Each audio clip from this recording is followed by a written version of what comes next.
ননদিনী রায়বাঘিনী এই নাম শুনেছেন নিশ্চয়ই, কিন্তু জানেন কি এই নামের পেছনে লুকিয়ে আছে এক অজানা ইতিহাস। ১৬০০ শতকে হুগলি ও হাওড়া জেলার অন্তর্গত ভুরসুট রাজ্য ছিল বাংলার একটি শক্তিশালী রাজ্য।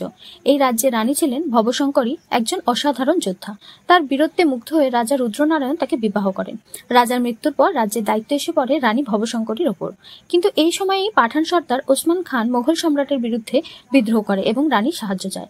রানী সরাসরি মানা করে দেয়। রেগে গিয়ে ওসমান খান ভুরসুট আক্রমণের পরিকল্পনা করেন।